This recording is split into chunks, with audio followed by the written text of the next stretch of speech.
ilalagay na natin yung ating karne.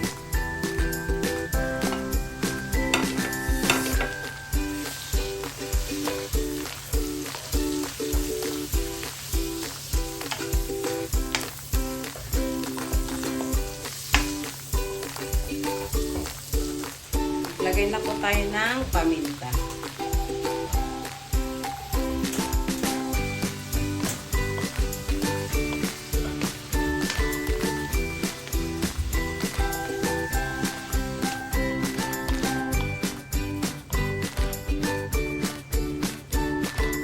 Lalagay naman po tayo ngayon ng Maggi cubes. Kalahati lang po yung nilagay ko. Ito naman po, lagyan natin ng konting oyster sauce.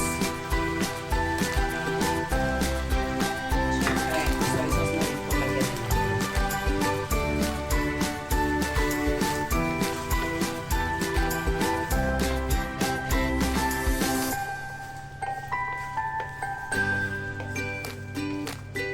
Kaya naman po, ilagay na natin yung ating gulay.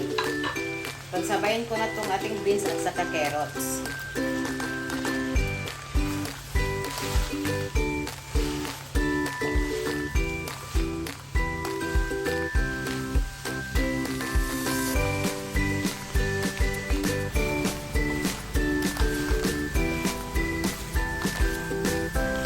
Ngayon po, maglalagay na ulit tayo ng soy sauce.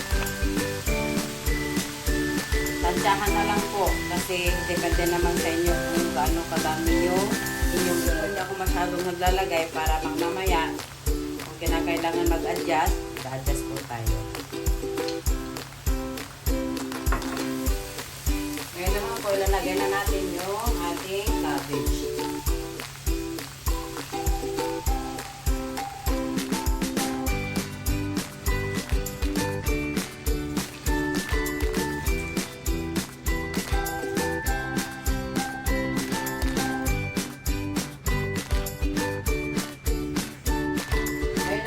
Ibabaw ko na yung ating green bell pepper.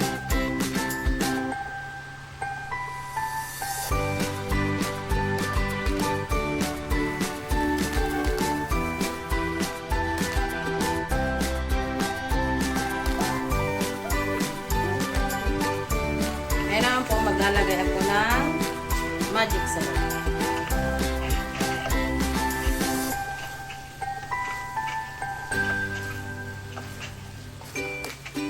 Okay na po ito, luto na po. Sunod naman natin ngayon yung ating pansit.